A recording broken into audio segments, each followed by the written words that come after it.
All right, I had to look before he came back. So I went to Planet Fitness. It was my first day since I've been back there since the incident that happened back in 2023 when I had them.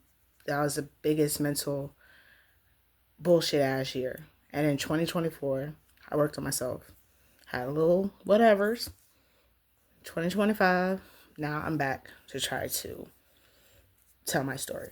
So I went back to Planet Fitness. I planned on going by myself because you got to start a routine. So as people know, I work in the restaurant field. So with the restaurant field, you have a lot of different hours you get. So it's never consistent unless you're a manager or whatever. It's always do different hours depending on your availability. And since I work in a sports restaurant, it's March Madness. I don't follow sports very well, but that's what happens. So it's going to be a busy few months because you got St. Patrick's Day was the other day. Then you have, it's getting nicer outside. Spring's on Thursday. Matter of fact, tomorrow, because it is now currently Wednesday morning.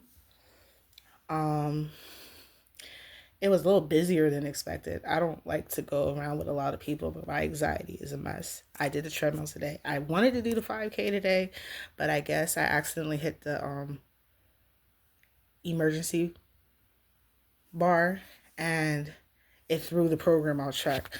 But I have a Versa 4, so it tracks my whole workout. Then, gotta make sure he don't hear me. So we went to the hydro massage. Bitch. I low-key wanted to steal that shit. I'm just like, I need that in my life. I'd be like, I'm talking to him, I was like, you want to? Because it felt amazing. Now, of course I'm not gonna steal it, but it felt great. And I'm gonna try to be consistent.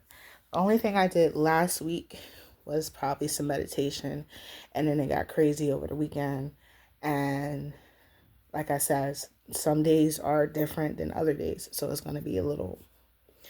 I also have Beachbody at home, which is now Body if you look for it in the app. So that's how I do my meditations. And then for the gym, I go to the gym mainly for the machines because in this 19th century, 40 years of slave apartment, we do not have the energy to be bringing in all types of electronic equipment because it's already fucked up as it is. But that's nor here or there. We are starting a journey. It is spring cleaning week, as I said before. So that means deep clean everything, apartment, your lifestyle, your circle, whatever. My goal for the week, as my goal for you guys, is to think about 3 things you want to change to bring in spring. So I'm going to consider spring Thursday as my Happy New Year because my Happy New Year, I didn't know what was going on. So that's my goal for you, and I will keep you posted.